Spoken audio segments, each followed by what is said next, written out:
This channel does not promote any violence, harmful, or illegal activities. All content provided by this channel is meant for an educational and information purpose only. জাতীয় ঐক্যের ক্ষেত্রে ইউনিস চেষ্টা করছেন, meeting করছেন, নানা কিছু করছেন, কিন্তু আদপে সেই ঐক্যটা আনতে পারছেন না কেন? আমি আপনাকে জাস্ট এই কথাগুলোই বলতে চাইছি। সেটা হচ্ছে এই ঐক্য আসা সম্ভব। এই যে মিটিংটা যেটা হচ্ছে না, এটা আইওয়াস। যদি বলেন কেন আইওয়াস, কারণ এই মিটিংগুলো যাদের সাথে করছেন তারা বেরিয়ে গিয়ে উস্কানি দিচ্ছে দেশের মানুষকে মানে তাদের সম্প্রদায়ের মানুষকে, তাদের মতাদর্শগত। হাসনাতের স্টেটমেন্টগুলো দেখলেই তো বুঝতে পারবেন। আমার যেটা বক্তব্য ছিল যে সাম্প্রদায়িক ঐক্যটা বাংলাদেশে বড় কথা নয়, মানে ভারতবর্ষেও সাম্প্রদায়িক ঐক্যটার বড় কথা নয়, তার থেকে যেটা গুরুত্বপূর্ণ জাতি ধর্ম নির্বিশেষে সবার ঐক্য, এই বোধটা আনতে হবে। আর এই বোধটা এখনো নেই। এই কারণে প্রমাণ করে যে চিন্ময় বাবু মানে ওই মানে আমাদের যে ইসকনের আরেকটু স্ট্রেট ওয়েতে একটু আপনাকে জিজ্ঞাসা করছি, একটু খোলসা করে যদি এটা হয়, ডক্টর ইউনূস এরা বলেছিলেন যে সংখ্যালঘুরা কেন নিজেদের সংখ্যালঘু, কেউ কেউ আবার বেশ একটু কায়দা করে বলে এই সংখ্যালঘু শব্দটায় আপত্তি আছে, তথাপি বলতে হচ্ছে আসলে সকলে বাংলাদেশি। এইভাবে একটা জাতীয় ঐক্যের ক্ষেত্রে এই যে বারবার ব্যর্থ হওয়া, একদিকে মৌলবাদকে চাগার দেওয়ার নানা রকমভাবে তারা অস্ত্র খোলা অস্ত্র নিয়ে বেরিয়ে পড়ছে, আবার অন্যদিকে কোথাও কি হিন্দু সম্প্রদায়কে বাংলাদেশের জাতীয় ঐক্যের ক্ষেত্রে কি তারা একটা বাধা বলে মনে করছে? একদম। আমি এটাই বলতে চাইছি যে জাতীয় ঐক্য যদি চাইতেন, এই যে কালকে মিটিংয়ের কথা আপনি বললেন, তো জাতীয় ঐক্য চাইলে চিন্ময় কৃষ্ণ দাসের হয়ে ওকালতি করার উকিলটা পাওয়া যেত রাষ্ট্রে। এক্স্যাক্টলি। কেন পাওয়া যাচ্ছে না? কোনো উকিল কেন চিন্ময় বাবুর হয়ে সওয়াল করার জায়গায় নিজেদেরকে নিয়ে যেতে পারছে না? এটা আপনি আগে ভাবুন। এবং আমরাও তো এটাও জানি যে একটা গণতান্ত্রিক মানে একটা যে কোনো সভ্য রাষ্ট্রে যে কোনো ব্যক্তি সে যত বড় অপরাধী হোক না কেন, তার যদি উকিলও না পাওয়া যায়, রাষ্ট্রের তরফে উকিল দাঁড় করানো হয়। কিন্তু সেটা কি হচ্ছে?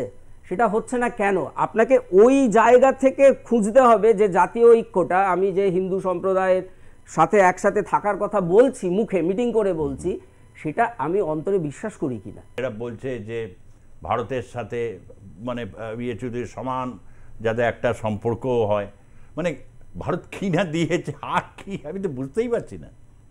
এর মধ্যে বোঝার একটা আছে, এটা হাইব্রিড গভর্নমেন্ট আছে। Hybrid government, what is hybrid government? Hybrid government এদের কাছে তো কোনো নেই, ম্যান্ডেট নেই, এটা কনস্টিটিউশনাল ম্যান্ডেট নেই, রাইট? এরা কোনো ল বানাতে পারছে না, মানুষের যেটা সাফারিং আছে ওটা তুলতে পারছে না, এরা কোনো জায়গায় যেতে পারছে না। ওয়ার্ল্ডে কোনো জায়গায় আপনি গেলে আপনি এদের কোনো রেকগনিশন পাচ্ছেন না, because they are advisors. So এটা হাইব্রিড গভর্নমেন্ট। আগে যেটা আমাদের স্টুডেন্টগুলো যে রাস্তায় ছিল, স্টুডেন্টগুলো নেই এখন। এখন যারা আছে মৌলবাদী ছাত্রছাত্রীরা যারা আছেন, যাদের ওদের ইনফ্লুয়েন্স, যাদের ব্রেন ওয়াশ করা হয়েছে, ওদেরকে টাকা দিয়ে ওই রাস্তাগুলোতে নামানো হয়েছে। That is point 2। পয়েন্ট 3, আপনি এইটা world is passing through a very sensitive time up to 20th of January। Democrat কি করছে? ডেমোক্রেটগুলো ওই করছে যেটা রিপাবলিকান ঠিক উল্টো। আপনি দেখেন ইউক্রেনে ওরা কি বললো, army tactical long range missile fire করতে বললো ইউক্রেনকে, যে এত বছর হয়ে গেল, 2 বছর হওয়ার পর উনি পারমিশন দিয়েছেন জো বাইডেন। সিমিলারলি আমরা দেখতে পাচ্ছি এখানে আমেরিকার সাহেব মানে ডেমোক্রেটিক যাওয়ার যে গভর্নমেন্ট আছে, ডক্টর ইউনূস ওনার থেকে এখনও ইনস্ট্রাকশন পাচ্ছেন, আর এই জিনিসটাকে উত্তাল করার চেষ্টা করছেন। আপনি একটা জিনিস আপনারা হারিয়ে যাচ্ছেন একটা এর মধ্যে, পাকিস্তান ফ্যাক্টর। আমরা আগে পাকিস্তানকে বেশি দিতাম না, আমরা বলবো পাকিস্তান তো একটা ফেল্ড স্টেট আছে, আমাদের বাংলাদেশ ওদের থেকে অনেক বেশি আগে, জিডিপি আগে, পয়সা আগে, ফরেন রিজার্ভ আগে, সব জিনিসে বাংলাদেশ আগে, ডেমোক্রেসি আগে, দুটো মহিলাদের জন্য 30টা সিট আপনার পার্লামেন্টের রিজার্ভ আছে, ওদের রোল সব কিছু আগে। কিন্তু এই যে আমাদের প্রফেসর ইউনূস আছেন, এই নভেম্বর পর আপনি দেখবেন উনি পাকিস্তানের সঙ্গে একটা লাভি ডাভি যেটা আমরা বলি, অনেক বড় রিলেশন উনি তৈরি করছেন। একটা তো জাহাজ আসলো, তারপরে বারবার ওদের ইন্টেলেকচুয়ালদের ডাকলেন, আর জানেন আজকে কি হলো? আজকে এই বাংলাদেশ পাকিস্তানের আইএসআই সঙ্গে মিলে, এই প্রফেসর ইউনূস পাকিস্তানের আইএসআই মিলে আমাদের পাঞ্জাবের একটা ফায়ারিং ইনসিডেন্ট করালো, যেখানে x chief minister Sukhbir Singh বাদলের উপরে ফায়ারিং হয়েছে। কে করেছে? একটা পাকিস্তান ট্রেন, একটা রিটার্ন ছেলে নিরঞ্জন সিং ও করলো। তার মানে কি হলো? আস্তে আস্তে যে আমরা কেন বলছি এটা এসকেলেশন ম্যাট্রিক্স, কেন আমরা বলছি যে রিলেশনটিকে আরও অবনতি ঘটাচ্ছেন, আরও ইনি চাইছেন যে not only 7 state but rest of the country আমাদের ভারতের একটা প্রবলেম হয়। প্রফেসর ইউনূস এটা ভারত বুঝতে পেরেছে, রাইট? উনি আজকে দেখুন কেন স্টেটমেন্ট দিতে হলো জামা মসজিদের, আপনি তো প্রথম দিকে এটা দেখালেন, ভারতের যেটা মাইনরিটি আছে বাংলাদেশের প্রফেসর ইউনূসের সঙ্গে নেই। ওনার যদি এটা থাকে, এটা ইউব খান, জেনারেল ইউব খান এটাই চেয়েছিলেন 1965-এ, কি উনি ভেবেছিলেন বা 1947-এ পাকিস্তান চেয়েছিল যে আমাদের এখানে কাশ্মীরি লোক যেহেতু ওরা একটা মাইনরিটি স্ট্যাটাস আছে ওরা পাকিস্তানের সঙ্গে যাবে। 1947-এ কাশ্মীর আমাদের সঙ্গে ছিল, 1965-তে আমাদের সঙ্গে ছিল, 1971-এ আমাদের সঙ্গে কাশ্মীরি লোক ছিল, আজকেও আছে। ওরা আপনার সঙ্গে যাবে না পাকিস্তান। কিন্তু এই যে প্রফেসর ইউনূস উনি ভাবছেন কি উনি একটা কিছু করবেন, উনি ইসকনকে তুলে ধরবেন, একটা বাইল্যাটারাল রিলেশনকে উনি একটা ওয়ার্ল্ড এতে নিয়ে আসবেন, আর তারপরে উনি ভাবছেন যে আমাদের যারা এখানকার মাইনরিটি আছে ওরা তালি বাজাবে, ওরা বলে বাহ মোহাম্মদ ইউনূস বাহ।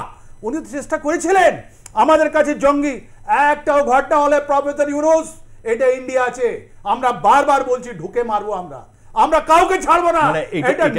এটা কি আগামী সময়ে কি এরকম যদি হয় যে আপনি যেটা খুব চমৎকারভাবে সুখবীর সিং বাদলের আজকে ওটা দিলেন পাকিস্তান অ্যাক্টিভেশন, আপনি সেদিনকে বলছিলেন বরিশালের ওখানে ট্রেনিং, ISI এর অফিসাররা ট্রেনিং, এরকম অনেক রকম ইন্টেলিজেন্স রিপোর্ট ভারতের হাতে এসে রয়েছে। ভারত খুব উদ্বিগ্ন।